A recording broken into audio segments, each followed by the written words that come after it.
ಎಲ್ಲರಿಗೂ ಶರಣು. ನಾನು ನಿಮ್ಮ ಸುದರ್ಶನ್ ಸಂಚಾರಿ. ಇವತ್ತು ಈ ವಿಡಿಯೋದಲ್ಲಿ ನಾನು ನಿಮಗೆ ಭೈರವನ ಮನೆ ತೋರಿಸ್ತಾ ಇದ್ದೀನಿ. ನಿಮ್ಮೆಲ್ಲರಿಗೂ ಗೊತ್ತಿರೋ ಹಾಗೆ ನಾನು ಸೈಕಲಲ್ಲಿ 8 ದೇಶಗಳನ್ನ ಸುತ್ತಾಡಿ ಇವಾಗ ನೆಕ್ಸ್ಟು ಕನ್ಯಾಕುಮಾರಿಯಿಂದ ಕೇಪ್ ಟೌನ್ವರೆಗೆ ನಾನು ರೈಡ್ಗೆ ಪ್ರಿಪೇರ್ ಆಗ್ತಿದ್ದೀನಿ. ಜೊತೆಗೆ ನಾನು ಭೈರವನ ಜೊತೆ ಇತ್ತೀಚೆಗೆ ನನ್ನ ಟ್ರಾವೆಲ್ನ ಶುರು ಮಾಡಿದೆ. ಇನ್ನೇ Bhairava come Bhairava look come here, say hi, say hi, sit sit sit. So ಅವನು ಈಗ ಇನ್ನು ಆಚೆ ಬಂದ, ಫುಲ್ಲು ಜಗ ಖುಷಿ ಅವನಿಗೆ. ಸೊ ಇವತ್ತು ನಾವು ಭೈರವನ ಜೊತೆ ಭೈರವನ ಮನೆ ಹೇಗಿದೆ ಅಂತ ನೋಡೋದಕ್ಕೆ ಹೋಗ್ತಾ ಇದ್ದೀವಿ. ಭೈರವನಿಗೆ 2 ಮನೆ ಇದೆ. ಇದು ಅವನು ಬೆಳೀತಾ ಇರೋಂಥ ಮನೆ, ಅವನು ಹುಟ್ಟಿದ ಮನೆ, ಅವ್ನು ಹುಟ್ಟಿದ ಬೀದಿನಲ್ಲೇ, ಆದರೆ ಅವನು ಬೆಳೆದಿದ್ದ ಮನೆ ಬೇರೆ. ಇದು ಇವಾಗ ಬೆಳೀತಾ ಇರೋ ಮನೆ. ಬೆಳೆದಿದ್ದ ಮನೆ ಅಲ್ಲಿ ಕ್ಯಾನನ್ ಪಿಟ್ ರೆಸಾರ್ಟ್ ಅಂತಿದೆ, ಅದು ಇಲ್ಲಿಂದ ಸ್ವಲ್ಪ ದೂರ ಇದೆ, ಹೆಣ್ಣೂರು ಮೇನ್ ರೋಡಲ್ಲಿ ಬರುತ್ತೆ. ಸದ್ಯಕ್ಕೆ ಭೈರವ ಇರೋದು ಇಲ್ಲಿ. Bhairava no look come here, come come here, come ನೋಡಿ ನೆಲ್ಲೇ ತಗೊಳ್ತಾನೆ. Bhairava come here, come Bhairava, Bhairava come here, come come come here. Okay stay stay Bhairava, no no no no no no no stay stay. ಈಗ ಭೈರವ ಇಲ್ಲಿ ಇದು ಬೆಳೀತಾ ಇರೋಂಥ ಮನೆ ಭೈರವಂದು.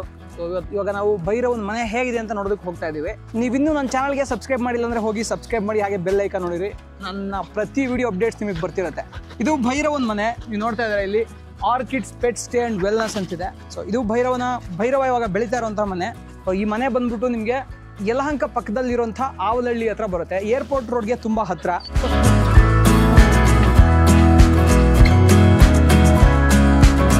ಭೈರವನ ಆಫೀಸ್ ಒಳಗಡೆ ಭೈರವನ್ನ ನೋಡ್ಕೊಳ್ಳುವಂಥ ಅಧಿಕಾರಿಗಳು ಕೂತಿರ್ತಾರೆ. ಬನ್ನಿ ಒಳಗೋಣ. ಭೈರವ ಕಮ.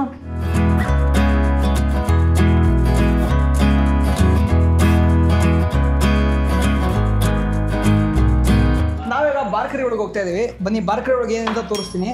ಬಾರ್ಕರಿ ನೋಡೋದಕ್ಕೆ ಹೀಗಿರುತ್ತೆ. ಇಲ್ಲಿ ಏನು ನಡೆಯುತ್ತಪ್ಪ ಅಂತಂದರೆ ಭೈರವನ ಜೊತೆಗೆ ತುಂಬ ಸಹಚರರು ಇರ್ತಾರೆ. ಸೊ ಅವರೆಲ್ಲರಿಗೂ ಅಡುಗೆ ಮಾಡುವಂಥ ಕೆಲಸ ನಡೆಯುತ್ತೆ. ನಾವು ಮೊದಲನೇದಾಗಿ ನೋಡೋದಾದರೆ ಭೈರವ ಮತ್ತು ಅವನ ಸಹಚರರಿಗೆ ಮುಖ್ಯವಾಗಿ ಇಲ್ಲಿ ಕೊಡುವಂಥ ಆಹಾರ ಏನು ಅಂತಂದರೆ ಅದು ಮಾಂಸ. ನೋಡ್ತಾ ಇದ್ದೀರಾ, ಇಲ್ಲಿ ಫ್ರೀಸರಲ್ಲಿ ಮಾಂಸವನ್ನು ಇಟ್ಟಿದ್ದಾರೆ. ಜೊತೆಗೆ ಭೈರವ ಮತ್ತು ಅವನ ಸಹಚರರಿಗೆ ಕೊಡುವಂಥ ಇನ್ನೊಂದು ಮುಖ್ಯ ಆಹಾರ ಏನು ಅಂತಂದರೆ ಅದು ವೆಜಿಟೇಬಲ್ಸ್. ನೀವು ನೋಡ್ತಾ ಇರ್ಬೋದು, ಫ್ರಿಜ್ಜಲ್ಲಿ ಯಾವಾಗಲೂ ತರಕಾರಿಗಳಿರುತ್ತೆ, ಆಯಾ ದಿನಕ್ಕೆ ಎಷ್ಟು ಬೇಕೋ ಅಷ್ಟು.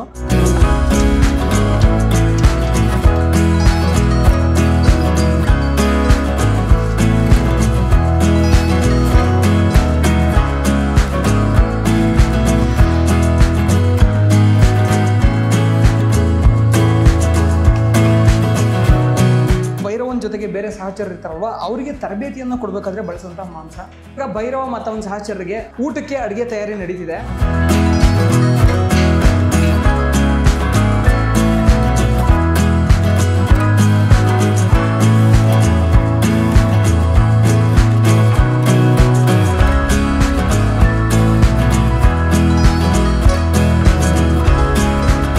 ಒಂದು ಥ್ರೆಡ್ಮಿಲ್ ಇದೆ. ಥ್ರೆಡ್ಮಿಲ್ ನನಗಲ್ಲ, ಇಲ್ಲಿ ಬರುವಂತಹ ಶ್ವಾನಗಳಿಗೆ. ಮಳೆ ಬರುವಾಗ ನಾವು ಭೈರವನನ್ನು ಆಚೆ ಕರ್ಕೊಂಡು ಹೋಗೋಕ್ಕಾಗೋದಿಲ್ಲ. ಹಾಗಾಗಿ ಥ್ರೆಡ್ಮಿಲ್ನ ಭೈರವನು ಸೇರಿದಂತೆ ಬೇರೆ ಇಲ್ಲಿ ಬರುವಂತಹ ಎಲ್ಲ ಶ್ವಾನಗಳು ಬಳಕೆ ಮಾಡ್ತವೆ. ಇದರಿಂದ ಅವರ ಆರೋಗ್ಯದ ಮೇಲೆ ಯಾವುದೇ ಅಡ್ಡ ಪರಿಣಾಮ ಬೀಳದೇ ಇರೋ ಥರ ಕಾಪಾಡಲಾಗುತ್ತೆ. ಇಲ್ಲಿ ಭೈರವ ಮತ್ತೊಂದು ಸಹಚರರು ಉಳ್ಕೊಳ್ಳುವಂಥ ಜಾಗ.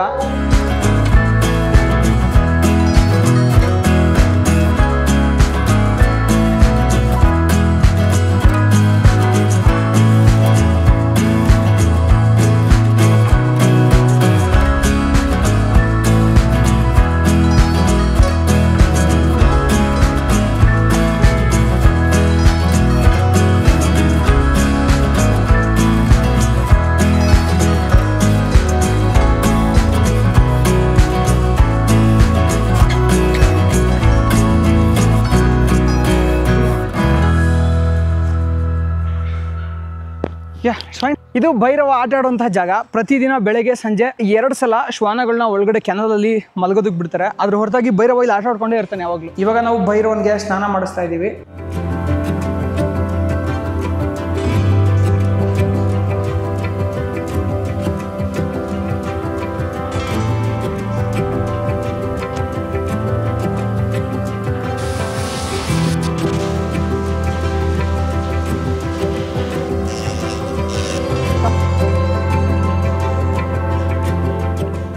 ಇವಾಗ ಇನ್ನೊಂದು ಪ್ರಶ್ನೆ ಇದೆ, ವೈ ಭೈರವ? ಬೇರೆ ಯಾವ ನಾಯಿ ಬೇಕಾದ್ರೆ ತೊಗೊಂಡು ಹೋಗ್ಬೋದಿತ್ತು. ನಾನು ಭೈರವನನ್ನು ಏನಕ್ಕೆ ಆಯ್ಕೆ ಮಾಡಿದೆ ಅಂದರೆ, ಒಂದು ಭೈರವ ಅವನನ್ನು ಟ್ರೈನ್ ಮಾಡಿರೋಂಥ ಕುಮಾರ್ ಸರ್ ಹೇಳಿದ್ರು, ಬೇರೆ ಶ್ವಾನಗಳನ್ನ ಕರ್ಕೊಂಡು ಹೋದಾಗ ಸಖತ್ ಕಾನ್ಸಿಕ್ವೆನ್ಸಸ್ ಬರುತ್ತೆ ಅಲ್ವಾ. ನಾವೇನಕ್ಕೆ ಭೈರವನನ್ನು ಆಯ್ಕೆ ಮಾಡಿದ್ವಿ ಅಂದರೆ, ಬೇರೆ ನಾಯಿಗಳನ್ನ ಕರ್ಕೊಂಡು ಹೋದರೆ ಸಖತ್ ಕಾನ್ಸಿಕ್ವೆನ್ಸಸ್ ಬರುತ್ತೆ, ಸಖತ್ ಪ್ರಾಬ್ಲಮ್ಸ್ ಬರುತ್ತೆ. ಭೈರವ ಟ್ರೈನ್ ಆಗಿರೋದ್ರಿಂದ ಅಲ್ಲಿ ಏನೇ ಇಶ್ಯೂಸ್ ಬಂದ್ರೂ ನಮಗೆ ಅದು ಅರ್ಥ ಆಗುತ್ತೆ. ಒಂದು. ಎರಡನೇದು, ಇವಾಗ ನಂದೇ ನಾಯಿ ನೋಡಿದ್ರೆ ನನ್ನ ನಾಯಿ ನಾನು ಯಾವಾಗಾದ್ರೂ ಮನೆ ಹತ್ರ ಹೋದಾಗ ಮಾತ್ರ ಸಖತ್ ಖುಷಿ ಆಗುತ್ತೆ. ಅದಾದ್ಮೇಲೆ ನಾನು ಎಷ್ಟು ಕರೆದ್ರು ನನ್ನ ಹತ್ರ ಬರಲ್ಲ, ಹೇಳಿದ ಮಾತು ಒಂದು ಕೇಳಲ್ಲ. ಈಗ ಉದಾಹರಣೆ ಸೈಕಲ್ ಪಂಚರ್ ಆಗಿರುತ್ತೆ, ನಾನು ನಾಯಿನ ಹೊರಗಡೆ ಕರ್ಕೊಂಡ್ಬರ್ತೀನಿ. ಭೈರವ ಆದ್ರೆ ಹೇಳ್ದಂಗೆ ಕೇಳ್ತಾನೆ, ಭೈರವಲ್ಲಿ ಕೂತ್ಕೊಂಡ್ರೆ ಕೂತ್ಕೋತಾನೆ, ಅಲ್ಲೇ ಇರು ಅಂದ್ರೆ ಅಲ್ಲೇ ಇರ್ತಾನೆ, ಎದ್ದು ಒಳಗೆ ಹೋಗು ಅಂದ್ರೆ ಒಳಗೆ ಹೋಗ್ತಾನೆ, ಎಲ್ಲ ಹೇಳಿದ ಮಾತು ಕೇಳ್ತಾನೆ. ಬೇರೆ ನಾಯಿಗಳಿಗೆ ಆ ಟ್ರೈನಿಂಗ್ ಆಗಿಲ್ಲದೆ ಇರೋದ್ರಿಂದ ಅದು ತುಂಬ ಕಷ್ಟ ಆಗುತ್ತೆ. ಮತ್ತೆ ಇವಾಗ ನನ್ನ ನಾಯಿನ ನಾನು ನಮ್ಮ ಮನೆಯಿಂದ ಇಲ್ಲಿಗೆ ಎತ್ಕೊಂಡ್ಬಂದು ಅವನಿಗೆ ಟ್ರೈನ್ ಎಲ್ಲ ಮಾಡಿಸಿ ಅದು ತುಂಬ ಸಮಯ ತಗೊಳುತ್ತೆ. ನನಗೆ ನನ್ನ ನಾಯಿ ಆದ್ರೂ ಅಷ್ಟೇ, ಯಾರ ನಾಯಿ ಆದರೂ ಅಷ್ಟೇ, ನನಗೆ ನಾಯಿ ಅಂದ್ರೇ ಇಷ್ಟ. ಸೊ ನಾಯಿ ಅಂದರೆ ಎಲ್ಲ ನಾಯಿನೂ ಒಂದೇ ನನಗೆ.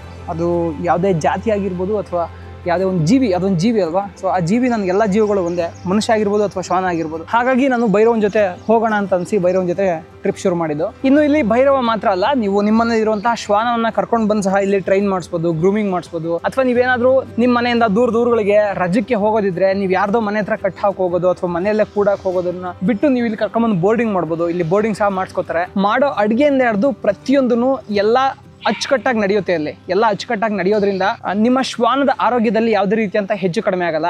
ಆ್ಯಕ್ಚುಲಿ ಇವ್ರದ್ದು 3 ಪ್ರಾಪರ್ಟಿ ಇದೆ. ಒಂದು ಪುಣೆನಲ್ಲಿ, 2 ಬೆಂಗಳೂರಲ್ಲಿ. ಹೆಣ್ಣೂರು ರಸ್ತೆನಲ್ಲಿ ಒಂದಿದೆ, ಇಲ್ಲಿ ಯಾವದಹಳ್ಳಿಯಲ್ಲಿ ಇನ್ನೊಂದಿದೆ. ಹೆಣ್ಣೂರು ರಸ್ತೆಯಲ್ಲಿ ಕ್ಯಾನನ್ ಪೆಟ್ ರೆಸಾರ್ಟ್ ಅಂತಿದೆ, ಅಲ್ಲಿ ಬೇಕಾದರೂ ನೀವು ಬೋರ್ಡ್ ಮಾಡ್ಬೋದು. 2 ಏರ್ಪೋರ್ಟ್ ರೋಡ್ಗೆ ಸಮೀಪನೇ. ಅಥವಾ ನೀವೇನಾದರೂ ಫಾರಿನ್ಗೆ ಹೋಗ್ತಿರ್ತೀರಾ, ಎಲ್ಲಾದರೂ ಹಾಲಿಡೇಸ್ಗೆ ಹೋಗ್ತಿರ್ತೀರಾ ಅಂದರೆ ನೀವು ಆರಾಮಾಗಿ ನಿಮ್ಮ ಪೆಟ್ಸ್ನ ಇಲ್ಲಿ ಬೋರ್ಡ್ ಮಾಡಿ ಹೋಗ್ಬೋದು. ಜಂಪ್ ಜಂಪ್ ಜಂಪ್ ಜಂಪ್ ಗೋ ಗೋ ಗೋ. ಇನ್ನು ಇಲ್ಲಿಗೆ ಯಾವೆಲ್ಲ ಜಾತಿಯ ಶ್ವಾನಗಳನ್ನ ಕರ್ಕೊಂಡ್ಬರ್ಬೋದು, ಯಾವೆಲ್ಲ ವಯಸ್ಸಿನ ಶ್ವಾನಗಳಿಗೆ ತರಬೇತಿಯನ್ನು ಕೊಡಿಸ್ಬೋದು ಅಂತ ನೋಡಿದ್ರೆ ಎಲ್ಲ ಜಾತಿಯ ಎಲ್ಲ ವಯಸ್ಸಿನ ಶ್ವಾನಗಳಿಗೂ ಸಹ ತರಬೇತಿಯನ್ನು ನೀವು ಕೊಡಿಸ್ಬೋದು. ಆ ತರಬೇತಿಯನ್ನು ಕೊಡಿಸೋದ್ರಿಂದ ಒಂದು ನಿಮ್ಮ ಮನೆಯಲ್ಲಿ ಚಿಕ್ಕ ಪುಟ್ಟ ಸಮಸ್ಯೆಗಳನ್ನ ಮಾಡ್ತಿರುತ್ತೆ, ಆ ಸಮಸ್ಯೆಗಳೆಲ್ಲ ನೀವು ದೂರ ಮಾಡ್ಬೋದು. ನಿಮ್ಮ ಜೊತೆ ಕಂಫರ್ಟಾಗಿ ನಿಮ್ಮ ಫ್ಯಾಮಿಲಿ ಮೆಂಬರ್ನ ಯಾವ ಥರ ಇಟ್ಕೋತಿರೋ ಅದೇ ಥರ ನಿಮ್ಮ ಪಕ್ಕದಲ್ಲೇ ಇಟ್ಕೋಬೋದು. ಅದು ಎಲ್ಲಿ ಬೇಕಲ್ಲಿ ಸುಸು ಮಾಡೋದಾಗಲಿ ಅದು ಯಾವುದನ್ನು ಮಾಡಲ್ಲ. ಸೊ ಇವ್ರ ಹೆಸರು ಕುಮಾರ್ ಅಂತ, ಇವರೇನೆ ಈ ಪ್ರಾಪರ್ಟಿ ಇದೆಲ್ಲ ಓನರು. ಸರ್ ಎಷ್ಟು ವರ್ಷದಿಂದ ಈ ಬಿಸ್ನೆಸ್ಸಲ್ಲಿ ಇದ್ದೀರಾ? ಅಫಿಷಿಯಲ್ ಆಗಿ 2010 2010ರಿಂದ ಅಫಿಷಿಯಲ್ ಆಗಿ ಸ್ಟಾರ್ಟ್ ಮಾಡಿ. ಇವಾಗ ನೀವು 3 ಪ್ರಾಪರ್ಟಿ ಮಾಡಿದ್ದೀರಾ, ಒಂದು ಪುಣೆನಲ್ಲಿ, 2 ಬೆಂಗಳೂರಲ್ಲಿ, ಒಂದು ಹೆಣ್ಣೂರು ರೋಡಲ್ಲಿ, ಇನ್ನೊಂದು ಯಾವ್ದಹಳ್ಳಿಯಲ್ಲಿ. ಸರ್ ಈಗ ಎಷ್ಟು ಜನಕ್ಕೆ ಎಂಪ್ಲಾಯ್ಮೆಂಟ್ ಕ್ರಿಯೇಟ್ ಮಾಡಿದ್ದೀರಾ? ಅಲ್ಲೊಂದು 9, ಇಲ್ಲ ಒಂದು ನಿಯರ್ಲಿ 15+ ಅಟ್ಲೀಸ್ಟ್. ನಾನು ಎಂಪ್ಲಾಯ್, ನನ್ನ ಸೇರಿದ್ರೆ ಎಲ್ಲ ಒಂದು 20 ಜನ ಆಗ್ತೀವಿ. 20 ಜನ. ಪುಣೆ ಎಲ್ಲ ಸೇರಿದ್ರೆ 20+. 20+. Okay, super. ಸರ್ ಮತ್ತೆ ನೀವು ಟ್ರೈನಿಂಗ್ ಎಲ್ಲ ಕ್ಲಾಸ್ ತಗೋತಾ ಇರ್ತಾರೆ, ಮಾಸ್ಟರ್ ಕ್ಲಾಸು? ಹೌದಾ ಸರ್, ಟ್ರೈನಿಂಗ್ ಮಾಸ್ಟರ್ ಕ್ಲಾಸ್ ಬಗ್ಗೆ ಹೇಳಿ ಸರ್. ಅಂದರೆ ಇವಾಗ ಎಲ್ಲರಿಗೂ ಪ್ರಶ್ನೆ ಏನಂದರೆ ಹೇಗೆ ಭೈರವ ನಾನು ಹೇಳಿದ ಮಾತೆಲ್ಲ ಕೇಳ್ತಾನೆ. ಸೊ ಅದೇ ಹೇಳ್ತೀನಿ, ನಾನು ಯಾವಾಗಲೂ ಹೇಳ್ತಾ ಇರ್ತೀನಿ, ಪ್ರತಿ ಡಾಗು ನಮ್ಮ ಜೀವನದಲ್ಲಿ ಬರೋದು ಬಂದು ಸುಮ್ಮನೆ ಏನೋ ನಮ್ಮ ಹತ್ರ ದುಡ್ಡಿದೆ ಅಂತ ನಾಯಿ ಬಂದಿಲ್ಲ. ಒಂದು ನಿಮಿಷ, ಇವಾಗ ನೀವು ಮಾಸ್ಟರ್ ಕ್ಲಾಸ್ ಎಲ್ಲ ಮಾಡ್ತಿದ್ರಲ್ವ, ಸೊ ಟ್ರೈನಿಂಗಿಗೆ ಅದು ಎಷ್ಟು ಪೀರಿಯಡಿಗೆ ಮಾಡ್ತೀರಾ? ಮತ್ತು ಏನು ಇಂಟರ್ನ್ಶಿಪ್ ಏನಾರು ಅವಕಾಶ ಇದೆಯಾ? ಮತ್ತು ಎಷ್ಟು ಜನ, ಏನು ಸ್ಕೋಪ್ ಇದೆ ಇಂಡಸ್ಟ್ರಿನಲ್ಲಿ? ಸಿಕ್ಕಾಪಟ್ಟೆ ಸ್ಕೋಪ್ ಇದೆ. ಮಾಸ್ಟರ್ ಕ್ಲಾಸ್ ಅನ್ನೋದು ಬಂದು ಒಬ್ಬ ನಾರ್ಮಲ್ ಆಗಿರೋ ಪ್ಯಾಷನ್, ನಿಮಗಿರೋ ಪ್ಯಾಷನ್ನ ಹೇಗೆ ನೀವು ಅದನ್ನು ಪ್ರೊಫೆಷ್ನಲ್ ಆಗಿ ತೊಗೊಂಡು ಹೋಗ್ಬೋದು. ಇದು 15 ದಿನದ ಟ್ರೈನಿಂಗ್ ಕೋರ್ಸು. 15 ದಿನದಲ್ಲಿ ನಾವು ಥಿಯರಿ ಮತ್ತು ಪ್ರಾಕ್ಟಿಕಲ್ ಕಲಿತೀವಿ.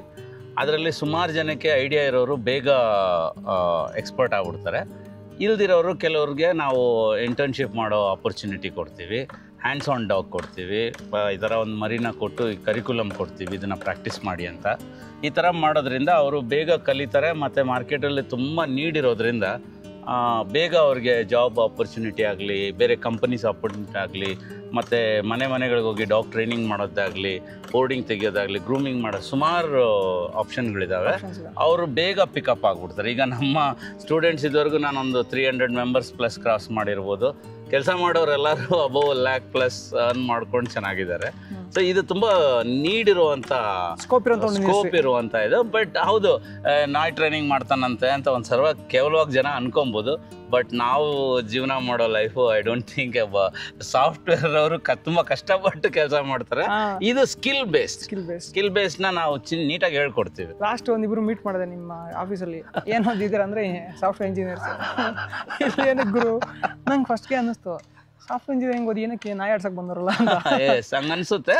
ಬಟ್ ಐ ಟೆಲ್ ಯು, ಇದು ತುಂಬ ಇವತ್ತಿನ ದಿನ ಮಕ್ಕಳಿಗಿನ್ನ ಜಾಸ್ತಿ ಡಾಗ್ ಮತ್ತು ಕ್ಯಾಟ್ಸ್ ಬೆಳವಣಿಗೆ ಜಾಸ್ತಿ ಇದೆ. ಹಾಗಾಗಿ ಇದರ ಬೇಡಿಕೆ ಜಾಸ್ತಿ. ಮತ್ತು US ಆಗಲಿ ಎಲ್ಲ ವರ್ಲ್ಡ್ ವೈಡ್ ಮಾರ್ಕೆಟ್ ವ್ಯಾಲ್ಯೂ ನೋಡಿದ್ರೆ every year it's getting too big.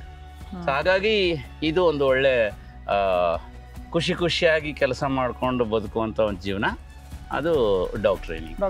So ಯಾರಾದರೂ ನೀವು ಇವಾಗ ನೋಡಿದ್ರೆ ಭೈರವ ನಾನು ಹೇಳಿದ ಮಾತೆಲ್ಲನೂ ಕೇಳ್ತಾ ಇದ್ದಾನೆ ತುಂಬ ದಿನಗಳಿಂದ. ಯಾಕೆ ಅವ್ನು ಹೇಳಿದ ಮಾತು ಕೇಳ್ತೀನಿ ಅಂದರೆ ಅವ್ನಿಗೆ ಪ್ರಾಪರಾಗಿ ತರಬೇತಿ ಆಗಿದೆ. ಅವ್ನಿಗೆ ತರಬೇತಿನ ನೀವು ಹೇಗೆ ಕೊಡ್ಬೋದು ಅಂತ ಕಲ್ತ್ಕೊಳ್ಳೋದಕ್ಕೆ ಒಂದು ಮಾಸ್ಟರ್ ಕ್ಲಾಸ್ ಇದೆ, ನೀವು ಬೇಕಾದ್ರೆ ಜಾಯ್ನ್ ಆಗ್ಬೋದು. ನೀವು ಕೆಳಗಡೆ ಲಿಂಕ್ ಅಂತ ಕಮೆಂಟ್ ಮಾಡಿದ್ರೆ ನಾನು ಆ ಡೀಟೇಲ್ಸ್ನ ಕಳಿಸ್ತೀನಿ. ಸೊ ನೀವು ಅವಕಾಶ ಚಾನ್ಸ್ ಇದ್ದರೆ, ನಿಮಗೇನಾದ್ರು ಸಾಧ್ಯ ಆದರೆ, ನಿಮಗೆ ಆಸಕ್ತಿ ಇದ್ದರೆ ನೀವು ಕಾಂಟ್ಯಾಕ್ಟ್ ಮಾಡ್ಬೋದು. ನಿಮಗೆ ಇದರಲ್ಲಿ ಒಳ್ಳೆ ಅರ್ನಿಂಗ್ಸ್ ಕೂಡ ಇರುತ್ತೆ. ವಿಶೇಷವಾಗಿ ಕನ್ನಡಿಗರು ನನಗನ್ಸುತ್ತೆ ತುಂಬ ಇದರಲ್ಲಿ ಇದನ್ನು ಎನ್ಕ್ಯಾಶ್ ಮಾಡ್ಕೋಬೋದು ಅಂತ. ಸೊ ನೋಡೋಣ, ಕನ್ನಡಿಗರಿಗೋಸ್ಕರ ಬೇಕಾದ್ರೆ ನಾವು ಡಿಸ್ಕೌಂಟು ಕೊಡೋಣ. ಸೂಪರ್. ಓಕೆ, ಅಂದರೆ ಎಕ್ಸ್ಪೆನ್ಸಿವ್ ಕೋರ್ಸ್ ಇದು. ಒಂದು ಇಂಜಿನಿಯರಿಂಗ್ ಕಾಲೇಜಲ್ಲಿ ಹೋಗಿ ಏನು ಕೋರ್ಸ್ ಕಲಿತಿರೋ ಅದು 15 ದಿನದಲ್ಲಿ ಫೀಸು. ಹಾಗಾಗಿ ವರ್ತ್ ಇದೆ. ನೀವು ಜಾಬ್ ಹುಡ್ಕೊಂಡು ಹೋಗ್ಬೇಕಾಗಿಲ್ಲ, ಜಾಬ್ ನಿಮ್ಮನ್ನು ಹುಡ್ಕೊಂಬರುತ್ತೆ. ನಿಮ್ಮ ಈ ಅವಕಾಶನ ಮಿಸ್ ಮಾಡ್ಕೋಬೇಡಿ. ಸಿಗೋಣ ಸರ್ ನೆಕ್ಸ್ಟ್ ವಿಡಿಯೋದಲ್ಲಿ. ಏನಾದ್ರು ಬೇರೆ ನಾನು ಕೋರ್ಸ್ ಜಾಯ್ನ್ ಆಗ್ಬೇಕು ಅಂತೀನಿ. ನಿಮಗೆ ಡಬಲ್ ಪ್ರೈಸ್ ಅಷ್ಟೊತ್ತಿಗೆ ಇದು ಮುಗಿಸ್ಕೊಂಡ್ಬರ್ತೀನಿ. ಖಂಡಿತ all the best. Thank you.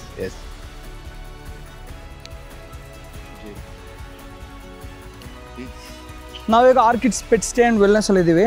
ಇವಾಗ ಭೈರವನ್ಗೆ ಒಂದು ಸೆಲೆಬ್ರೇಷನ್ ಏನಂದರೆ, ನಾವು 950 ಕಿಲೋಮೀಟರ್ ಸೈಕಲಲ್ಲಿ ಭೈರವನ್ ಜೊತೆ ಪ್ರಯಾಣ ಮಾಡಿದ್ರಿಂದ, Bhairava no no no no come Bhairava up up 950 kilometre ಭೈರವನ್ ಜೊತೆ ಪ್ರಯಾಣ ಮಾಡಿದ್ರಿಂದ ಭೈರವನ್ ಜೊತೆ ಸೆಲೆಬ್ರೇಷನ್ ಇದೆ. Up up okay stay. ನಾವು ಒಂದು 10 ದಿನ ಪ್ರಯಾಣ ಮಾಡಿ ಇನ್ನೊಂದು 10 ದಿನ ರೆಸ್ಟ್ ಮಾಡಿ ಆರಾಮಾಗಿ ಜಾಲಿಯಾಗಿ ಸುತ್ತಾಡ್ಕೊಂಡು ಒಂದು 950 ಕಿಲೋಮೀಟರ್ ಟ್ರಿಪ್ ಮುಗಿಸ್ಕೊಂಡು ಬಂದಿದ್ದೀವಿ. ಸೊ ಭೈರವ ಈ ಅಚೀವ್ಮೆಂಟ್ನ ಕಂಪ್ಲೀಟ್ ಮಾಡಿರೋದ್ರಿಂದ ಭೈರವನ್ಗೆ ಒಂದು ಸೆಲೆಬ್ರೇಷನ್. ನಮ್ಮ ಮುಂದೆ ಕಾಣ್ತಿರೋದು ಪೆಟ್ ಕೇಕ್. ಅದು ನಾಯಿಗಳು ಮಾತ್ರ ತಿನ್ಬೋದಂಥ ಕೇಕ್. ಅಂದರೆ ಅದರಲ್ಲಿ ಯಾವುದೇ ರೀತಿಯಾದ ಕೆಮಿಕಲ್ ಏನಿರಲ್ಲ. ಸ್ಪೆಷಲಿ ನಾಯಿಗಳಿಗೋಸ್ಕರನೇ ಡಿಸೈನ್ ಮಾಡಿಸಿರುವಂಥ ಕೇಕ್ ಅದು. ಕುಮಾರ್ ಸರ್ ಇರಬೇಕಿತ್ತು, ಆದರೆ ಕುಮಾರ್ ಸರ್ಗೆ ಒಂದು ಮೀಟಿಂಗ್ ಇರೋದ್ರಿಂದ ಅವ್ರು ಬರೋಕ್ಕಾಗ್ತಿಲ್ಲ. Bhairava up up up stay.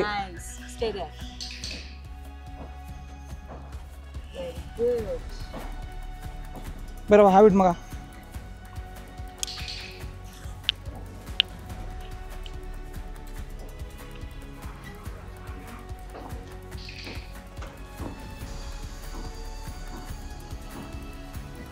ನಾವೀಗ ಭೈರವನ್ ಜೊತೆ ಮಾಡಿದ ಸೆಲೆಬ್ರೇಷನ್ನ ಅವ್ನ ಫ್ರೆಂಡ್ಸ್ ಜೊತೆ ಹಂಚ್ಕೋತಾ ಇದ್ದೀವಿ. ಅವ್ನ ಫ್ರೆಂಡ್ಸ್ ತುಂಬ ಜನ ಇದ್ದಾರೆ. ಸೊ ಎಲ್ರಿಗೂ ಕೇಕ್ನ ಕೊಟ್ಬಿಟ್ಟು ಸೆಲೆಬ್ರೇಷನ್ನು.